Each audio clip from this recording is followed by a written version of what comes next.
Welcome to the Learn True Health podcast. I'm your host, Ashley James. This is episode 338. Hello, Trail Seeker, and welcome to another exciting episode of the Learn True Health podcast. Today we have with us a wonderful guest. This is a health coach, a celebrity health coach, Robyn Youkilis. She graduated over 10 years ago from the Institute for Integrative Nutrition. That's the same school that I went to. As you listen to today's interview and the wonderful pearls of wisdom that Robyn Youkilis shares with us, if you think to yourself, I would love to be a health coach like Robyn, then I invite you to go to learntruehealth.com/coach and get a sample class from the Institute for Integrative Nutrition. They're the world's largest and absolutely, in my opinion, the best school to go to become a holistic health coach. So go to learntruehealth.com/coach and get their free sample class. Excellent. Well, enjoy today's interview. I know you're going to love it. I am super excited to have Robyn Youkilis on the show today. She is, in my world and in many others' worlds, a celebrity health coach. She's been a health coach for 10 years.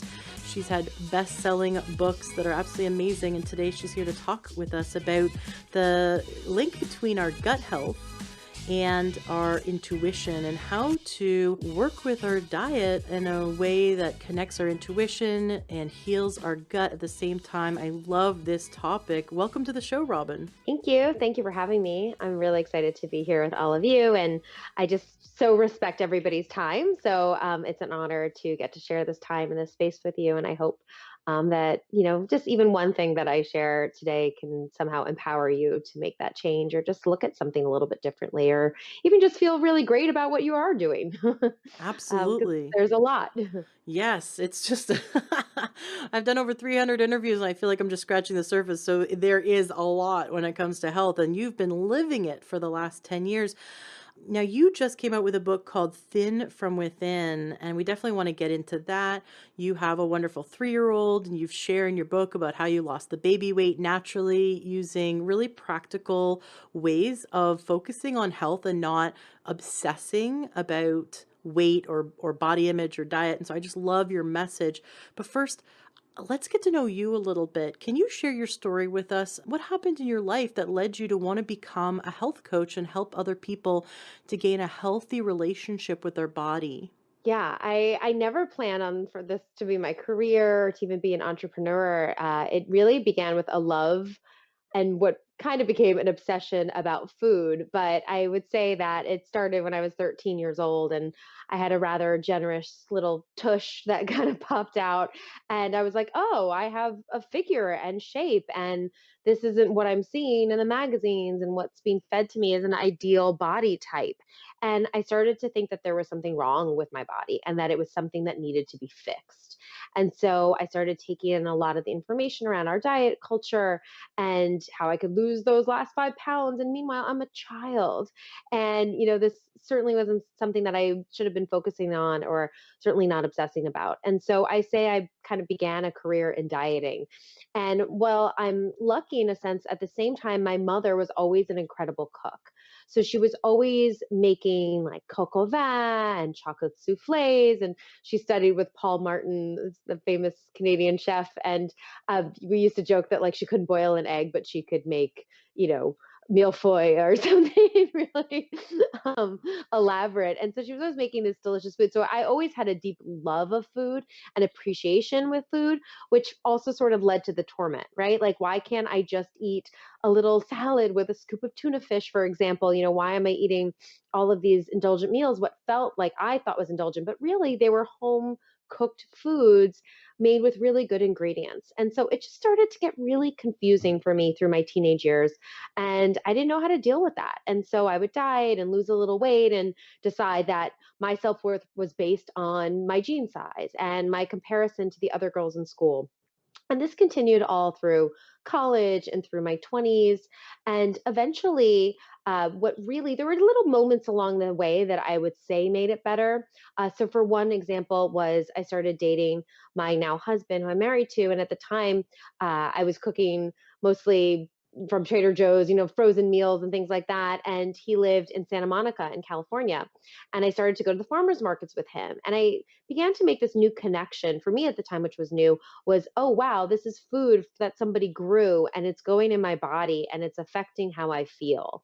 And that's when the conversation started to change to how little can I eat and how little can I weigh to, oh, wow, can I make something like my mom would make, out of this vegetable, and how could that affect everything else in my life? Well, that didn't really calm the conversation I was still having about body image and my weight. It started to calm the conversation around food almost being an enemy. And another turning point was when I went to the Institute for Integrative Nutrition. And that's one of the world's largest leading nutrition schools. And I really went there because I started to get more into cooking for myself and cooking for my boyfriend at the time and the farmer's market, and started making that connection between what I ate and how it was making me feel. But the real turning point became when my husband and I actually talked about starting a family and having a child. And I went to go see a doctor and just wanted to get my levels checked and to see how my body was. And I made this connection between, okay, I want my home for this future baby that I'm going to be growing inside of me to be the best place possible. And then I just had this light bulb moment where I was like, oh my gosh, this is my home. Like, this is where I live. And shouldn't I be Mm. taking as good a care of my body for myself as I would for a human that I'm trying to bring into this earth? And moment by moment, little by little, I started to just shed more of that obsession, more of that unhealthy view of self, and really brought in those more nourishing foods, those practices that were serving me, cooking for myself, all these things that I knew. But I feel like in every little story that I just shared, there was just another layer that I got it, another unveiling of what I decided I needed to be, and that just being shed to me, really connecting to who I already was. I love that you acknowledged that it was not just this one aha moment or this one breakthrough or like the light switch where you go from like one day obsessing about your body to the next day just being 100% healed and healthy, that it is a process over time, that it is baby steps, and then you look back and you can acknowledge how far you've come, and then you can see that you still have room to grow. And I think that gives us a generous space to begin to love ourselves and appreciate ourselves more for who we are in the moment, and give ourselves room to not be perfect, but to hold a space of honor and love for how far we've come. Absolutely. One what a way that I phrase that with my clients in my coaching community and my health coaching practice is there is no there. And we're always striving for this. Well, when I'm there, right? When it's those pants or this look or whatever it is, then I'll have XYZ. And that really hit home for me. I had a moment where years ago, I was training for a half marathon, and we were maybe we were engaged at the time. I don't know. Everything's connected back to my partner somehow. He's like, a big part of my life. But we went on a yoga retreat, and I was training for a marathon at the time, half marathon, going to 2 yoga classes a day, running like 8 miles. And I remember thinking that I wasn't happy with my body. I remember like being like, oh, I'm not slim enough in a bathing suit. And I look back, I found a photo of that maybe a year or so ago, and I look at that picture and I go, girl, if you didn't think you were there then, there is no there. And there just doesn't exist in this way that we're perhaps fed a lot when we're a child, or this ideal we're supposed to hit. And I love sharing that I continuously have little moments of this story where it's constantly being shifted and reshaped. And really, what our job is, what my job as a health practitioner, and just your job as an individual, is to create a little space, create some support and some lightness around showing up for yourself in that change. So, how am I feeling about myself right now? What's going on? Am I stressed? Am I eating calmly? Does my food make me feel good? Oh, maybe it doesn't. Maybe you need to go down that road a little, or maybe it's less about what you're eating and more around how you're eating. Are you getting a lunch break? Do you take a lunch break if you get one? And just creating this space so you can have this consistent conversation with yourself. So when you have these little turning points along the way, they can serve you. instead of taking you down or taking you out or being the thing that you look back on and you're like, oh, I thought that was the thing. And now I'm so disappointed that it wasn't. It brings up this interesting idea. Like, you said that your self confidence in a way was linked to your gene size, and a lot of women and men too will link their self worth and self confidence to what the scale says. And some people will even get on the scale a few times a day or get on different scales to go over to a friend's house and in the bathroom get on their scale. And of course, scales can all be slightly off. They don't, they're not exact. And we can gain and lose 5 pounds in a day easily by what we eat or drink or what we're wearing. And yet people will think to themselves, when I'm this weight or when I'm this size, or even for weightlifters, like when I can lift this weight, then I'll be happy. And so it's this goal to get to, but it's an unhealthy goal because it's attached to self-confidence, and it ends up skewing our way we create a healthy relationship with our body and with food. Absolutely. And I'm so thrilled that there's been so much change, I feel like, in the body positivity movement that, you know, I recently saw a video with an actress that she said, huh, so interesting that women have been, we've been so distracted with being obsessed by our weight that it's, taken us out of our goals and our dreams in our life. So I feel like that's starting to change, which is really cool. But I also really want to validate people that it is a real thing for that you're eating more than your body needs, but you can't seem to stop. Mm. Or you're having a challenging time incorporating more vegetables into your diet and you need some tricks and some tools.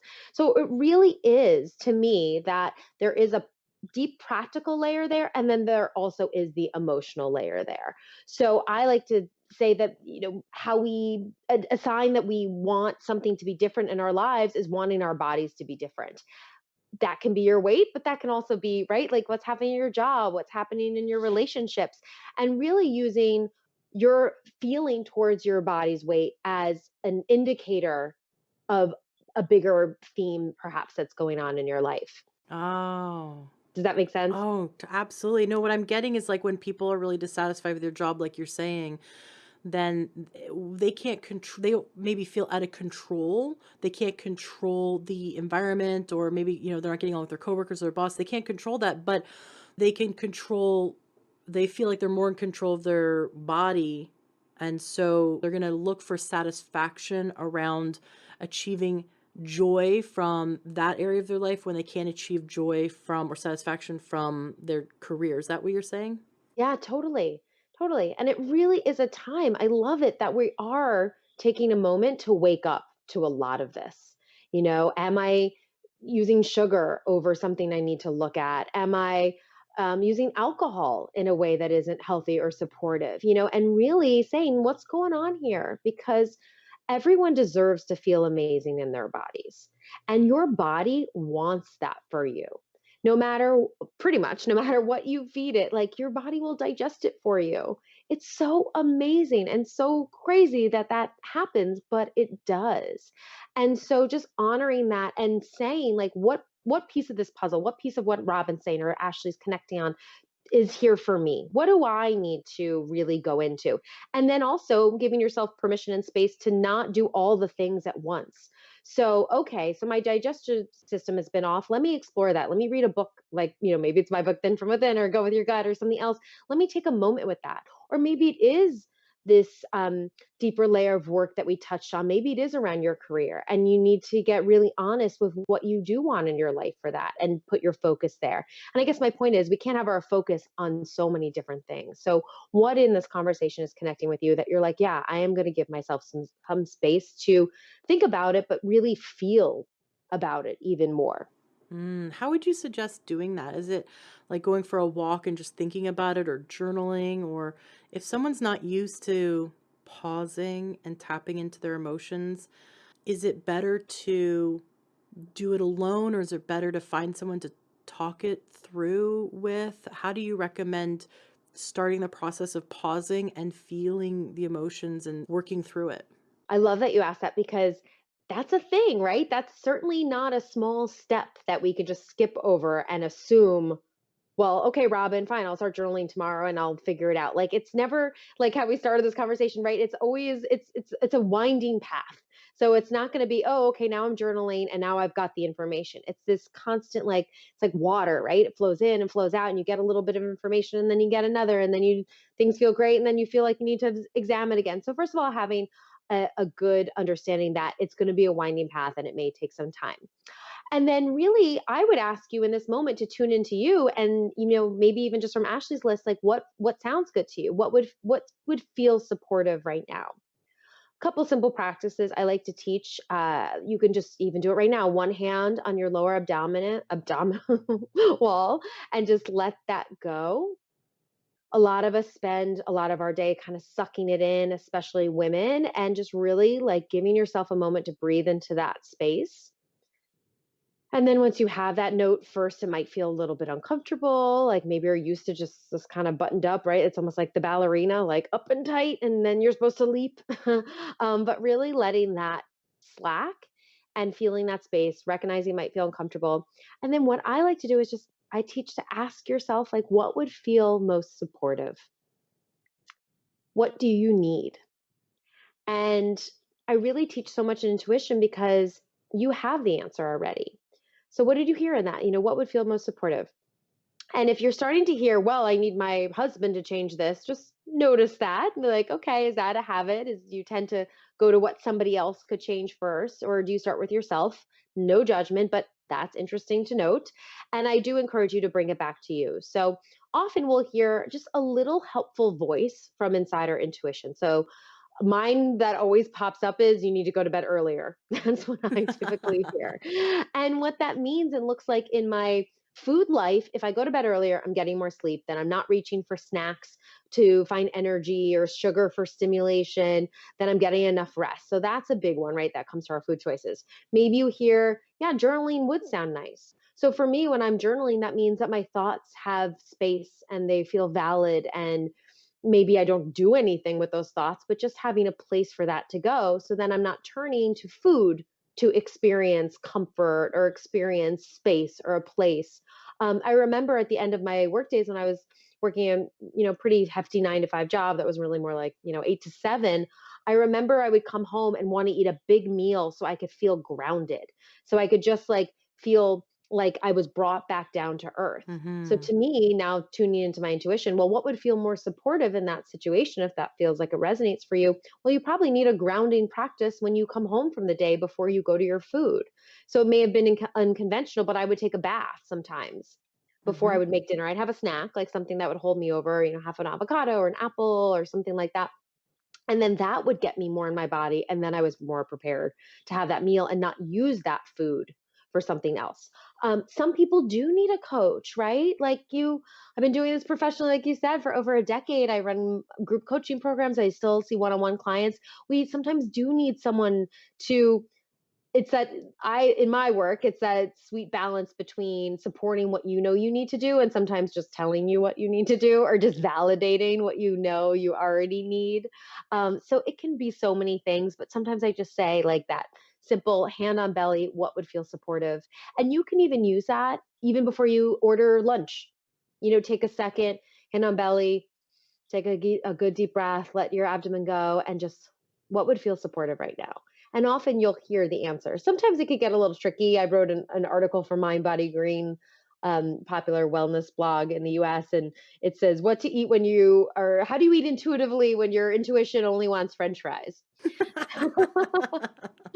So I get that it can be a little complicated and some people don't trust their, well, my intuition's telling me to just eat pizza all the time. Obviously that's a deeper conversation, but interesting, again, in the same vein of um interesting information, right? It's all without judgment. It's like, oh, that's interesting that I'm hearing pizza. What's going on? You know, what does pizza do? Does pizza just make me feel blissed out and joyful? Well, do you have things on your calendar right now that make you feel as good as pizza does? And if not, maybe start there and then see if the pizza is as appealing. And if you can, I would say with cravings, it's like a healthy craving to me feels like something that would be nice if I had that. And a craving that you might want to gather a little more information on is one that feels like you have to have it. And you'd be upset if you didn't. Right. And so maybe it does mean you do need to have it, but there might be a nutritional deficiency going on there. Again, there might be something around your day. It's like we started with again, it's complicated, right? There's a lot at play when it comes to our bodies and our health. But I always like to bring it back to your body wants you to feel good. And it's our job to just find a couple even baby pockets in our morning, in our day, or in our evening where we can start to have that conversation more deeply with our own selves. I love that you brought up the question, what do I need? That's something I wrote on my fridge recently. I got these pens that you can write on glass with. I guess people write on their wine glasses if they're at a party. Got on Amazon for $5 and you can wipe it off easily. So on our big fridge, I wrote in beautiful multicolored bubble letters, what do I need? Every time I walk by the fridge, I just check in with myself and just doing a little break state. Like, am I honoring my body? Am I honoring myself? Because I'll get so busy, I'll skip lunch, I'll get deliriously hungry. And I know that when I'm hungry, just like you don't want to go grocery shopping when you're hungry, you don't want to start making dinner when you're hungry because you're not going to think what is nourishing. Your think is like, I'm hungry. And you might not make the best choices. And so that's why planning, meal prep, and listening to the body throughout the day are such helpful tools. But asking that question, also, I like that you point out like asking that question and just listening from a stance of curiosity and going a little bit deeper, like what's going on that I'm wanting to reach for the chocolate or the pizza. That's something that brings up the serotonin levels, something that brings up, the dopamine and the happy chemicals in my brain. Am I not getting that in my life? Am I not? It's interesting that we'll run to food for pleasure. Especially my habit was if I didn't go to bed early, I would definitely get hungry again because, it'd be like 4 or 5 hours after dinner. And I'd also be bored and I wouldn't feel like there's enough joy in my life. So bang, it's like triple threat. Let's just eat it a second dinner, right? But let's Mhm. make it like be food that brings joy in front of the TV. And that's not healthy. Joshua Rosenthal, the creator of IIN, I love that he says the best way to gain weight is have a second dinner. And I hit the floor when he said that. I was like, oh my gosh, that is my habit. That's exactly what I do. I have a second dinner. And so sleep, and I never thought that I needed more sleep, but exactly what you said. When I started going to bed earlier, I stopped eating emotionally, like, in the evenings, and then I'd have more energy in the day, and so I wouldn't go to the snacks, and then I would have more energy to do fun things that brought me joy. I was like, "Oh my gosh, this is like life-changing. Go to bed 3 hours earlier is life-changing." And I wouldn't have known that if I didn't slow down enough to listen and then just get curious, just like you said. So I love these points that you're bringing to the table. Now, you talk about eating in a practical way that is supportive of the gut and also allows us to listen to a standpoint of intuition. Can you get into some guidance around that? How do we start to make food choices that are both healing for the gut and also allow us to tap into our intuition? Yeah, great question. And I love that you write that on the refrigerator. That's so, so amazing. And I too was having a second dinner. I totally, because my snack, I'd come home so hungry and like frustrated from my day. So I would eat a snack that turned into a meal and then I'd eat again later at 9 o'clock. So yeah, sleep. You're not supposed to have another meal to fuel you for another shift. Um, so just, yeah, totally resonate with that.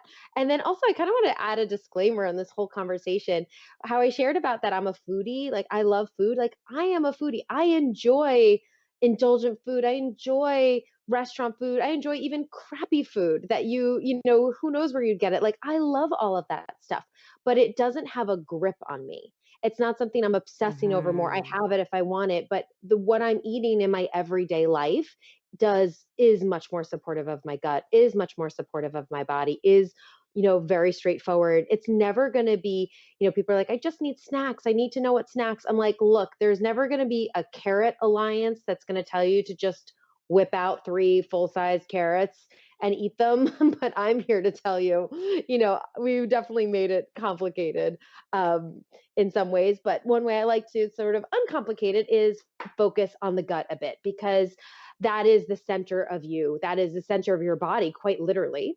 If you stand in front of a mirror, that's your core. That's where it all starts. And that's our digestive system is responsible for so many things, even more than just digesting our food.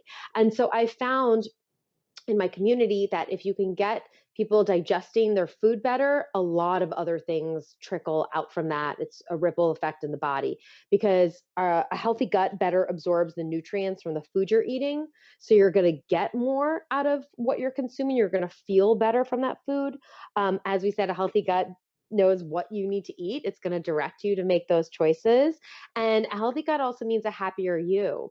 So we've heard a little bit about this gut brain connection, this axis that exists. And, for example, like 90% of our serotonin, that's our happy hormone, is produced in your gut. And when we talk about, oh, I need to support my immune system, 80% of our immune tissue is in our gut. So the gut really is where it's at. It's, kind of trending in the last few years for good reason. So how do we take all these things and say, okay, I know this, but like I also really love fried onion rings, and I know that's not going to support my gut. So how can I, sort of come from this more balanced place that you're talking about, Robyn? So one thing I love to again, aside from that sort of mental conversation of knowing there's a lot of at play, and something that may serve you this month may be totally different next month. So know that there's never going to be the one thing that's going to fix all the things, right? It's always going to be a lot of parts of this conversation. So one thing I do like to start with is pooping, because it's how your body eliminates and lets go of a lot. There's, maybe you've never thought about this, but yes, there's the actual, going to the bathroom and eliminating waste, but there's also the letting go, right? There's also like a releasing that's happening in your system. And I like to bring in that deeper emotional layer to it because it's something a lot of us haven't thought about, but it's all connected and it can help you go. So sometimes a lot of us just don't even make the time to go to the bathroom in the morning. Like I know for me, I'm like, oh yeah, I can get out the door at this time and I can have a meeting at that time and that all works. But I'm like, wait, I forgot to leave time to poop. So first of all, I want everybody to leave some time and sort of reroute their brain's relationship with going to the restroom. So it's something that ideally you want to be going at least once a day. Some people go 3 times a day, but it is an at least once a day thing. So that's not you again, kind of perk up like, oh, I'm not doing that. So maybe you want to pick up this book or start, some resources or working with a coach to help you with that. But creating more time, more space around going to the bathroom. And yes, I have a little one that, knocks the door down too. I just tell her, this is what I'm doing. It's nice. It's healthy to have a conversation about that. So she knows what's going on. And then also making sure that I'll give you a little kind of metaphor that you'll probably never forget. I like to say, if your poop is the boat, how can it float without a river? And so we expect our body to release, to let go of this weight for our systems, right? One of the key guiding principles of having a healthy digestive system is having a system that also releases for you and gets rid of what you don't need. So I really do recommend a very large glass of water first thing in the morning and give your system a chance to flush itself out. So Mm. many of us think that we have digestive issues, but really they're dehydration issues for our colon. And so, we're having coffee first thing or we're having tea first thing or whatever it is, and your body needs just pure clean water first thing. Mhm. Depending when you're listening to this, celery juice, having juiced organic celery first thing in the morning is quite trendy. And yes, there's, some medicinal benefits there. But I think part of the reason why it's working so well for so many people is it's hydrating your body on a cellular level and helping us, go to the bathroom and eliminate waste, which is going to make you feel better. So yeah, so water first thing in the morning. Something that's really helpful that you can add to that water is a little bit of chia seeds. Chia seeds act as a lubricant and essentially allow your organs and the cells of your body to actually integrate the hydration into your body. So you might be drinking water, but you may just be kind of peeing most of it out. And so chia seeds really do help with that. Also, a little pinch of Himalayan pink sea salt can help with that too. Same principles there. Lemon's great for people, but honestly, lemon water first thing in the morning doesn't agree with me. Um, I just, so I'm kind of like, I've had a lot of clients say the same thing too. They're like, everyone says to drink lemon water, and I kind of don't feel good from it. I don't either. So that's why I like to give the little pinch of, and it has to be either Himalayan, I would say, or Celtic sea salt, just a good quality sea salt source, nothing iodized, no table salt. Just one little pinch, and know your water won't taste salty, but again, it helps your body integrate that hydration. So making sure that you're hydrated first thing in the morning, making sure, not making sure, but like allowing yourself some space and some time to go to the bathroom. And then I always give the big tip. Um, People say like, I'll put this on my headstone one day. I love to give this one tip because it's free. You could do it anywhere, anytime. You don't need any tools. You don't need to buy any particular foods for it to happen. And it's going to help your digestive system so much. And again, the goal in all this, right? The humming along digestive system, you're eliminating properly, you're feeling better after you eat your food, you have more energy. But the ultimate goal, right, is to connect to our intuition more so that we can digest not just our food, but we can digest our lives. So, just a little reminder of where the goal in all of this. But the big tip that I was referencing before, a little drum roll, I like a little drama around it because it's not that interesting. It's like, really? But that is to chew your food. So chewing your food completely, ideally to liquid or as far as you can take it before swallowing. If you've got a smoothie, let it just hang out in your mouth for a second before swallowing. Same for juices or soups or things like that. But really, chewing is so important, and it's a miracle worker. I have clients that have been like, I've been to every doctor, and my acid reflux would never go away. And I just focused on, I have a free chewing challenge called the chewingchallenge.com where you can be taken through 21 days of reminders to chew. Because no one taught us this, right? We were Right. taught like elbows off the table, napkin in your lap, eat your Brussels sprouts or whatever the vegetable was. But no one said, you're actually supposed to chew your food completely. Not just don't chew it so you don't choke, but chew it because that's your job. Like if your job is to like live, love, be happy, all of that, and your job is also to eat, to keep your body functioning, your job is also to chew. And so it really is such a problem solver. And of course, science behind that is your stomach doesn't have teeth. I don't have to give a lot more science than that, but it wasn't designed to break down whole chunks of food the way that we do it. We typically chew 2 or 3 times and then we swallow it. And it's just so much more work for our system. And if you ever have like I like to give this just happened to me today. So my daughter's stroller, I was pushing her to school and one of the wheels was kind of funky and giving me some pushback. And I had to push her 20 minutes to school like this. And it was just, by the time I got to school, I was dripping sweat. There was so much more work in it for me, and I was wiped from it. And I like to, I realized I'm like, wow, this is such a good metaphor for chewing because when you're chewing, when you're not breaking down your food with your teeth in your mouth, taking a lot more time, eating probably a little bit less because you probably got bored after 20 minutes of trying to, but also your brain had time to understand that, oh, we're getting full. We don't need any more food. So that's happening too. But you're taking so much more energy, so much more resources from your body. Where I was supposed to have just a nice smooth walk to school, I'm now pushing what felt like pushing a stroller up a hill the whole way. And so that's what you're doing in your digestive system. So you're making its job really hard.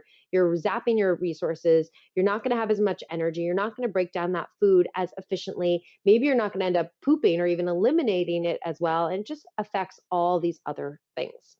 So it doesn't matter if you're paleo, vegan, whatever it is, everybody can start with just chewing their food before swallowing. I love it. Just the other day in our Facebook group, the Learn True Health Facebook group, Morgan, one of our listeners, was really concerned because she said that she just started eating these dried barberries in her salad along with some pumpkin seeds. And she was really concerned that she noticed that they weren't digested in the toilet when she went to the bathroom. And she was wondering, like, does she have IBS? So she posted in the group wondering, like, do I have a problem? Is there something I need to be worried about? Because I'm seeing that, like, I'm not digesting my pumpkin seeds and my dried cranberry things. Maybe it's just a matter of chewing. Maybe that's because I asked her if she had any other digestive symptoms. Nope, everything's fine. She doesn't have any gas, bloating, nausea, heartburn, diarrhea, and none of that. But she just noticed that she could see food undigested in the toilet. So that could be just not chewing enough, right? And so because we're otherwise leaving our stomach acid to try to digest something that's dehydrated and hard, like seeds and nuts and dried fruit, which is particularly hard to digest unless we've really broken it down with our mouth first. Yes. So that brings up a great point around some foods. Like there are some foods that are harder to digest. And like, why is that? So I love to talk about nuts. A lot of people say nuts give me nut butters, give me a tummy ache. It's like, well, think about what a nut looks like in nature. And if you had to crack every single one of those, you probably would get tired after what, 6 to 10 of them, which is exactly how much a serving of nuts should technically be. I like to give the little tip that nuts aren't popcorn. We kind of consume them like they are, and they're not. So some things, came like that in nature because it needs a little bit more work. Dried fruit, for example, like think about the whole process that goes through to get like that. It's going to need you to break it down more. And if it's something that you can't break it down, like maybe you do want to soak it or make it a little bit easier for your stomach to digest.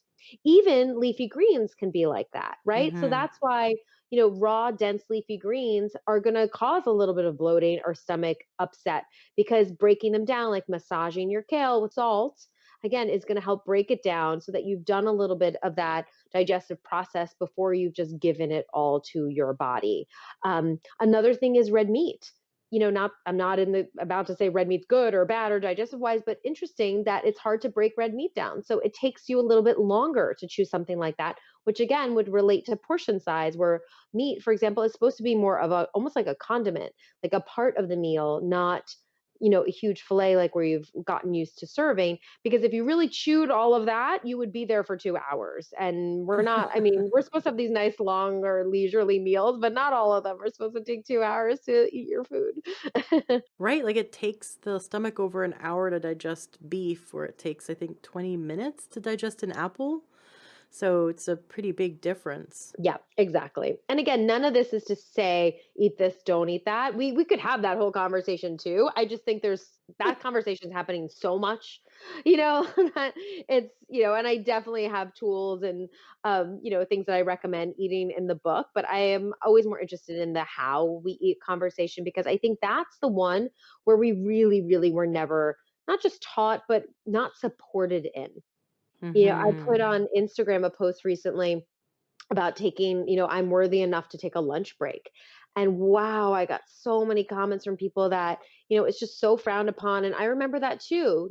There's just no space for it. It's my boss doesn't take one. They expect me not to. And it's like, yeah, people, you might have to fight for that. You might have to be the change and still starts to change. But if we can't even start with a lunch break, or even just do the best you can, even if you can just take 5 minutes to eat your first few bites of food mindfully before you then need to go into the meeting or whatever. You can always start with what you can. And no, that's why I much prefer to have a soft conversation around these topics because start with where you can and I trust that will change over time or it will start to change something in you enough that you realize like whoa, I do feel different or I this is now becoming a non-negotiable for me, so I might go to a new environment, but maybe it would take a couple of years, but that's okay. You're on your path towards that instead of Hmm. feeling like this is hopeless and this is what it is and it will never change. It's like, okay, interesting information that this is now becoming more and more important to me. I wonder where my life will take me so that this feels like a better match.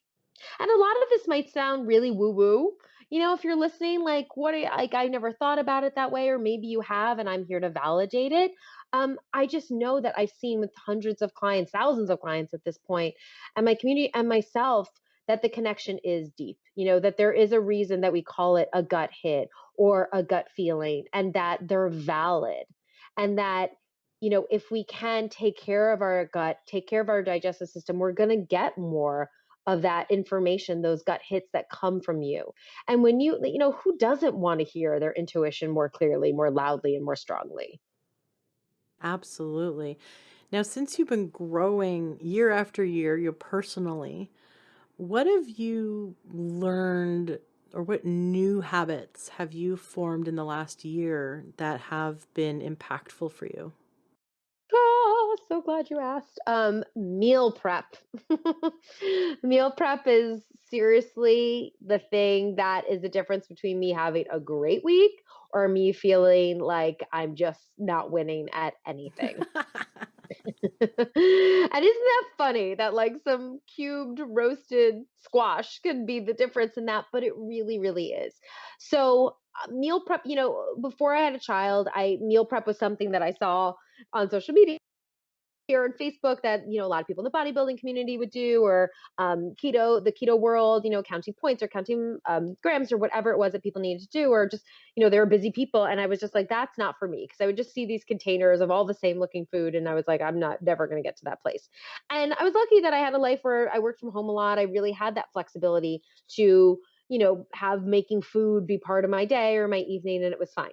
And then, of course, I had a kid, and all of that went out the window because, any parents or people that have a home environment that needs a lot of you right when you walk in the door, there isn't a ton of space to say, what would feel supportive right now? And then have the time to do it, and then the space to eat it and have that all feel really calm. Yes, I have nights where that is what's happening, but I need to do a little bit in advance.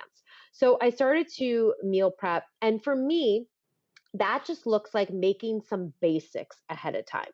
So I know a lot of people take this further and they'll meal prep specific meals, but the way that I teach in the book is like it's boil some eggs, roast 2 trays of vegetables. So whatever's in season, you can do broccoli, cauliflower, Brussels sprouts, whatever you're digging. Some things like that. Have some proteins on hand. Prep your greens. So strip your greens from the stalk or stem, or chop them, wash them, spin them, dry them, and keep them in the fridge ready to go.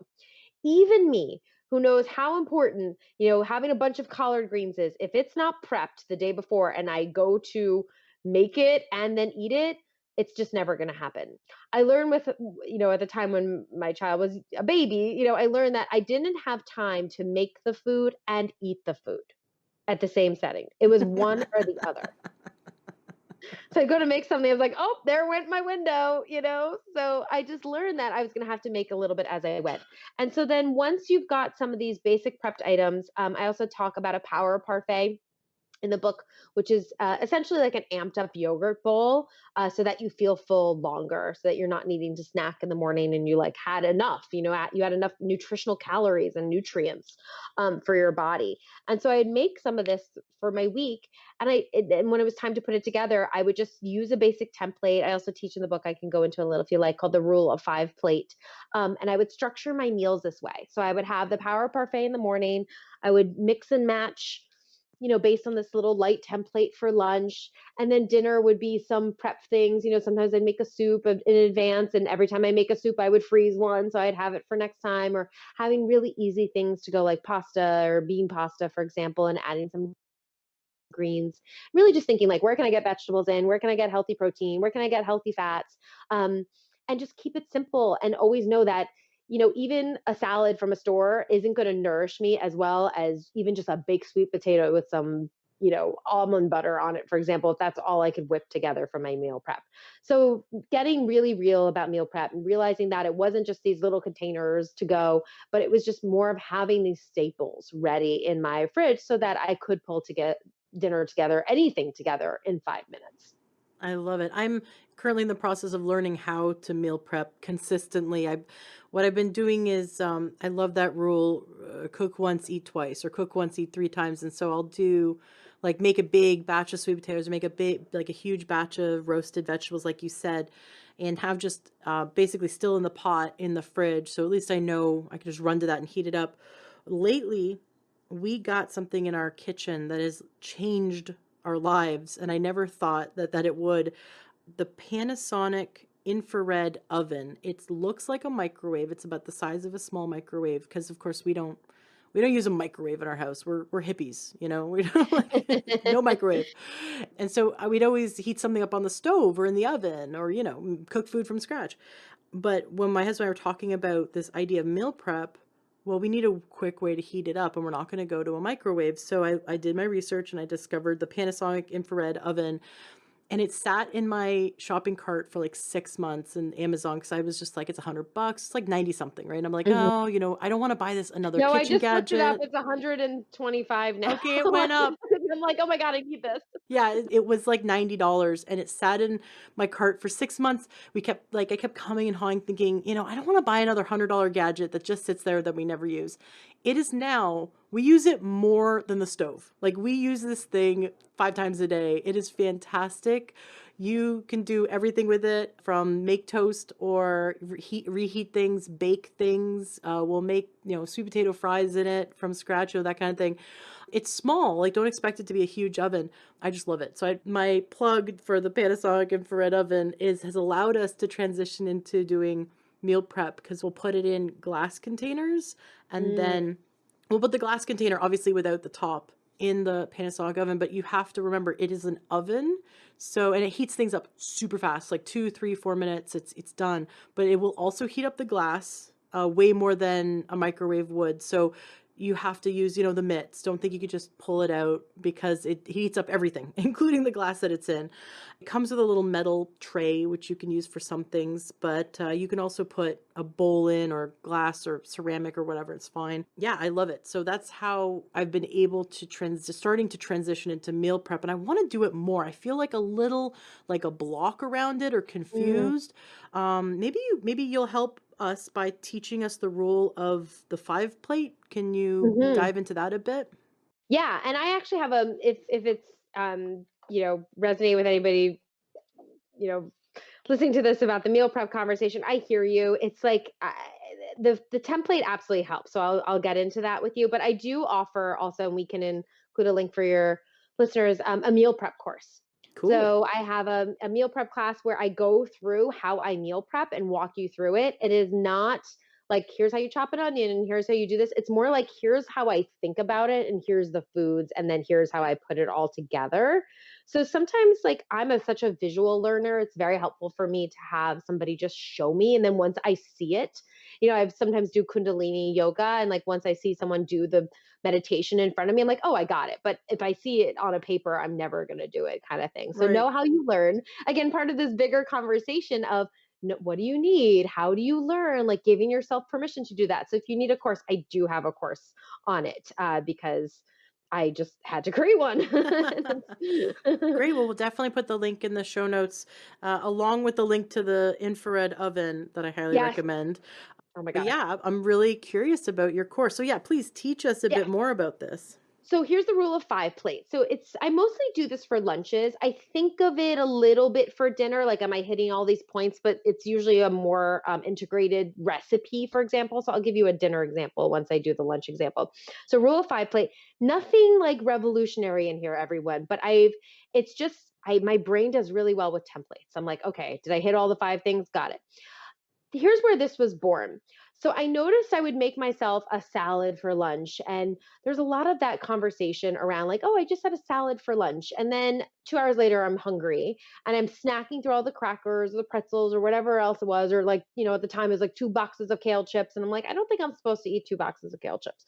Um, and then I was looking, I was like, there wasn't enough in my salad to really satisfy me. And yes, I know we've been giving ourselves permission to eat avocado, but I found that there's a couple components in this rule of 5 plate that if I don't have them in my meal, like, I just don't feel like grounded enough by that lunchtime, for example. So here we go. So one, greens. So depending how your body likes them, you can do raw greens. Some people digest lettuce just fine. Some people don't. So you may need, steamed or massaged. So, but I have any kind of greens that can be kale, collards, arugula, spinach, lettuce, etc. I do recommend mixing them up. So if you find yourself buying the same ones again and again, like, buy something else. Next up, healthy fat. So that could be avocado, olive oil, um, butter, for example, coconut oil, just some kind of really good healthy fat with the meal. Usually that can be hit by the dressing, especially if you make it yourself. But I've noticed having one other fat element, like even just a little sprinkle of sliced almonds, is really helpful to have in there, or some avocado or goat cheese if you have dairy, for example. So that's number two. Number three is protein. So wild salmon, grass-fed beef, organic chicken, tempeh, lentils. I love to use a lot of tinned fish, so tinned sardines.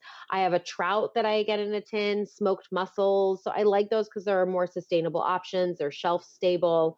They're, low to no mercury. You can get them wild easily, and they're really helpful, to just have a easy grab and go protein.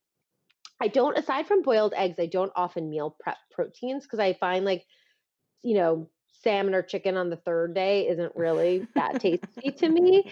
So know what you have, know what your resources are. Like maybe you work from home, so a turkey burger is an easy option for you, or a veggie burger, for example. So that's protein. And I just, again, I mix it up. And then the next two are the not quite wild cards, but more in the wild card category. So number 4 is a fermented food. So Yes. that is where the gut health comes in. That's where your probiotics come in. That's where it's going to be the food that helps you digest the other foods better. You're going to get more out of everything else you're eating when you include a fermented food.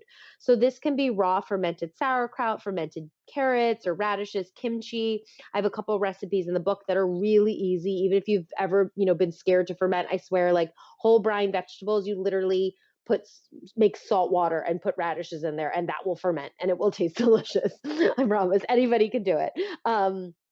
And so a fermented food is going to really just be rich in live probiotic bacteria, which we want. That's what's going to feed the good bacteria in your gut and create a happy, healthy microbiome to do all the jobs and all the processes that we touched on so far. And I do want to make a disclaimer here. So, everybody, listen up about sauerkraut. If you're not familiar with buying fermented foods, I do not mean the sauerkraut that you get on a hot dog at a ballpark, or even like a sauerkraut that says organic sauerkraut on the shelf. Like it's probably not the right product. And it's not that it's a lesser than product, it's just a completely different product than what I'm talking about. So you want it to be in the refrigerated section of a health food store, Whole Foods, for example. It's going to say some version of these words: live, probiotic, cultured, something like that. And then the ingredients should only be the vegetable and sea salt and some flavoring agents, for example. There should not be any vinegar in there. If it's on the Mhm. shelf or it has vinegar, even if it's in the refrigerated section, it is not a live fermented food. You're not going to get the live probiotics. It might taste good, kind of fun to eat, but you're not going to get any benefit. So make sure you're getting the right thing. There's a brand for those who are concerned about sodium. There's a brand now that Whole Foods sells that is fermented with celery juice, and it's a live Cool. culture, so there's no added salt because there's a whole movement of people that are eating no salt, sugar, or oil. Yes. And so I was told by Chef AJ that you can find this in the refrigerated section. There's just look for the one that has celery juice instead of salt. I'm not against salt. I just think, some people have that rule. And so there's now becoming options. And my favorite fermented thing that I stumbled upon is I fermented, and I was like you said, scared that I would mess it up and probably kill myself with food poisoning or something in my own kitchen. But I took the leap of faith and I made very thinly sliced with the food processor, very thinly sliced, as thin as you can make it, ginger, and mix the ginger like I massaged the ginger slices with my hands and salt, and then stuffed it in the jar. Add a little bit of water, stuffed it in the jar, fermented it for 1 or 2 weeks, and it is the best thing I've ever had. So I want to do a shout out to fermented ginger slices on everything is amazing. It's spicy, so you only need a few slices, but it kicks everything up a notch, and it's so good for the digestion. I've become a huge fan of cultured live foods, and you're right. We have to make sure that it's in the refrigerated section if we don't make it ourselves, and that it says cultured and that there's no vinegar in it. That's so true, because I really thought that pickles and that came in the jar on the shelf was the same thing as in the refrigerated section. It's not. It's like a totally different creature. Totally. I love the ginger. That sounds amazing. And yeah, nobody's ever been hospitalized or died from home fermented foods. So just to let you know that. And yeah, and kefir and kombucha, June, the drinks all go in this category. The one note that I give about those, because I get a lot of questions, is smaller servings. We're all Yes. drinking way too much of these items, and that's the same with the sauerkraut as well. So the note that I like to give here, and this connects to the sodium conversation, you want to think of them as condiments, not as a food. Mm. So it's a condiment. It's not going to replace a fresh vegetable. It's going to be a flavoring agent that also happens to pack a ton of probiotics and be great for your gut. But I would say serving size of a couple tablespoons to 4 tablespoons with each meal. You could work your way up to even a cup a day. something like that. But yeah, it's going to be higher in sodium. It's a condiment. You do not want to wash the brine off, though. You're going to be getting rid of the good bacteria. But just something to note. I just thought that that was a very helpful shift in my head of like, oh well, then I'm gonna need all the ferments. And yes, lots of variety of ferments is great. And yeah, Mhm. have a portion of it, but not the whole jar. It's so good though. It tastes so good. I know, I hear you. I also want to know about what that company is. Will you share that with me and everybody about the celery? I think that's really, Yes. really cool. I will find it and I will make sure that I put it in the show notes and that I send it to you. Okay, so the last one, and again, this is just another one that I just noticed a difference when I don't have it. It just feels kind of like a lame-o salad versus like that was a delicious meal. And the fifth one is a cooked vegetable. So this is where the meal prep comes back into play. So that's why I say always 2 trays of vegetables. You've got your pot going. I just add, I don't even know how much, like few hefty spoonfuls of whatever is in season. It could be cubed sweet potatoes, roasted zucchini, carrots, roasted carrots cut on the bias on diagonal is a good one because they come out so sweet when you roast them and they just flavor everything and they're really delicious. Carrots, broccoli, those are really big, easy go tos for me. But I just notice when I have those 5 components in a plate, I'm like, I feel fed. Mhm. I love it. And it's such a variety, you don't get bored. Yeah, you can do so many different things. And then for dinner, I sort of break it up a little bit more for dinner, I'd say. So a good example would be I would have like a bean pasta with um maybe some jarred tuna and some kale that I chopped and put in there. And then I would eat some of my fermented radishes on the side. So see, it becomes a little bit more, or if you were to make like a shepherd's pie. So just thinking again, like, okay, healthy fat, protein, vegetables. Do I need to add more greens into this? I'm always thinking more greens, healthy fat, and a ferment. Those are kind of more the ones, and like, how can I get more vegetables in this? So that's kind of like where I think of like if you're making tacos, like maybe for example, you wouldn't think to add greens to your tacos or to add kimchi, for example, but like those are different ways that you can sort of follow this light template of the rule of 5 plate. And I've just noticed with people, it's like it just sets you free. It's like, okay, now I know what I can focus on. I don't have to think so hard. Um, and even though it sounds like it's very structured, there's freedom in freedom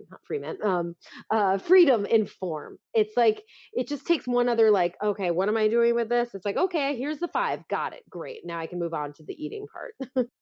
It's kind of like the templates for smoothies. I've seen these templates Hmm. for where it's like you've got a whole list of vegetables, just choose one, and then you've got a whole list of fruits, choose one, and the whole list of different kinds of proteins, choose one, and then you've got the adaptogens, and then the little add-ons like the seeds that you can add, and so you end up with like 5 different ingredients, and then there's a nut milk or water or juice, so you can mix and match and make 1,000 different kinds of smoothies and never get bored because I always get stuck in a smoothie rut. Always got the frozen blueberries and the water and the hemp protein and the which is fine, and then the spinach and maybe sometimes some stevia. And I always make the same smoothie. And so then seeing these the whole world opens up when I see this map of different ingredients you could put in your smoothie. I was like, oh my gosh, I keep forgetting I can do that.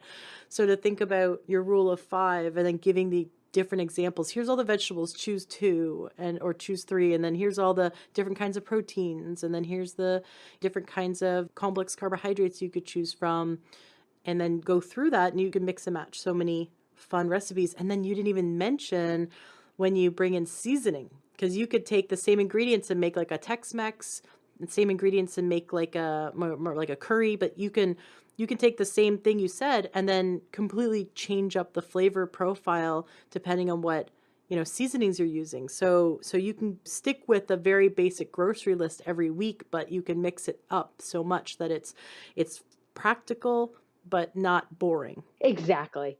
Exactly. And then when you get bored and you're like, okay, I need to try a new recipe and just take out a cookbook that you love and make your list. It's always like being very I would say like aware of everything you need. So if I'm just going to think I'm going to make a new recipe that week, like no way. I need to decide ahead of time. I need to write down the ingredients that I need to have. I probably should take a picture of it and favorite it on my phone. Like there's so many steps for it to happen. That's why I mostly just do meal prep. Everyone's like, "Oh my god, your recipes in your books." I'm like, "I never make recipes. Don't tell my publisher." Like, they're in both my books and they're on my blog. And yes, I make them sometimes, but mostly I do the meal prep that I teach in the book and that I teach in the course, like I said, with all of you, and keep it very basic. And then I just make like bowls, I just throw it together. We have, 15 different kinds of organic hot sauce and different toppings. Like last night I made salmon and what did I make? Salmon, sauteed,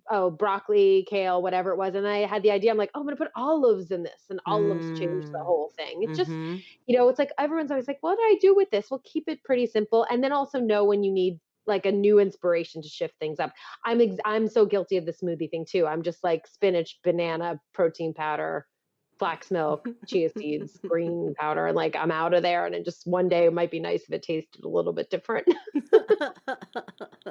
Yeah, right? Just mix up one of those ingredients and it gives it a totally different flavor profile. I once used kale and I do not understand how anyone can like the taste of kale in a smoothie. It just was so overpowering. And I'm allergic to bananas. Otherwise, I Mm. bananas would be right in there with my smoothie to like calm down the kale flavor, but there's no fruit that I've found that calms down the kale flavor. And I like the taste of kale in my when I want to taste kale, like when I'm eating kale chips or eating a big kale salad. But when I'm drinking a smoothie, I want it to be sweet a little bit and feel more fruity. And I'm trying to hide vegetables in my smoothie. I don't want to have a vegetable smoothie, I don't want to actually taste the vegetables. So playing around with that.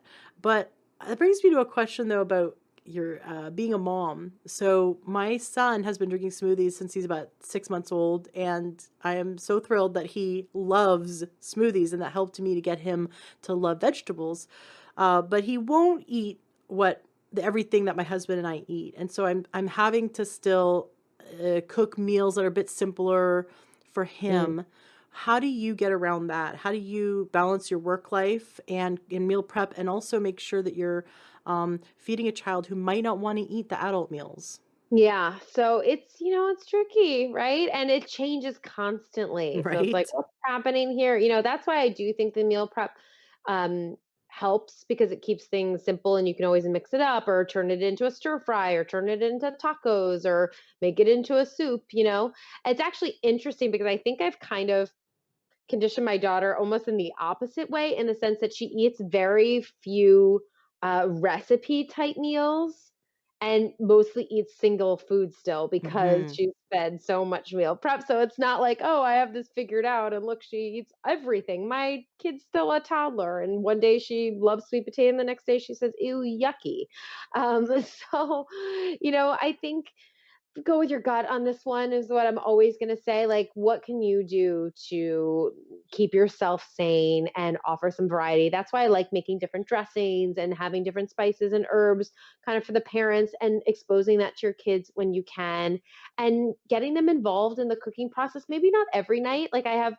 I'm very realistic and very practical, right? So having little ones in the kitchen or even big ones in the kitchen helping you 3 nights a week if you're cooking is stressful, but maybe one night a week you can say, okay, we're all gonna have a snack. Dinner's gonna be a little bit later, but I want to involve you so that you care about this. And I've had my toddler since she like I think she's just 1.5 stripping kale off the stalk. And yes, it was all over the floor. Nice. And yes, it's made a huge mess. And like, but I certainly, like I said, wasn't gonna do that every night, but I do it a lot of the times with her, and you just do the best that you can.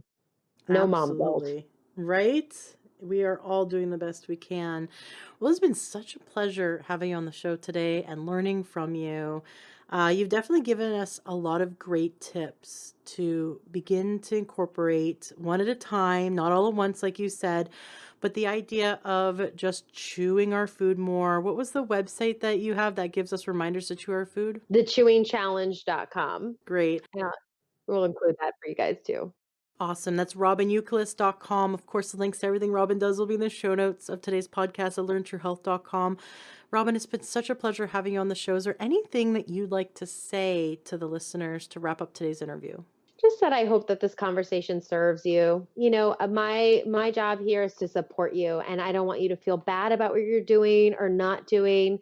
It's really just, you've got this, and whatever this is that you want that looks like for you, you can do it. And life's always changing. It's always going to be busy and hectic. There's always a lot happening around us, but you can do it. Like, you can do it. You were designed to thrive and to heal and to feel good. And I just want to support you in your life for yourself.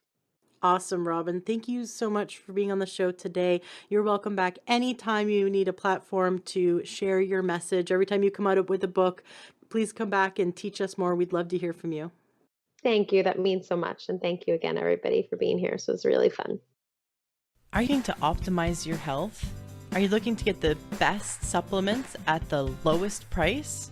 For high quality supplements and to talk to someone about what supplements are best for you, go to takeyoursupplements.com and one of our fantastic True Health coaches will help you pick out the right supplements for you that are the highest quality and the best price. That's takeyoursupplements.com. takeyoursupplements.com. That's takeyoursupplements.com. Be sure to ask about free shipping and our awesome referral program.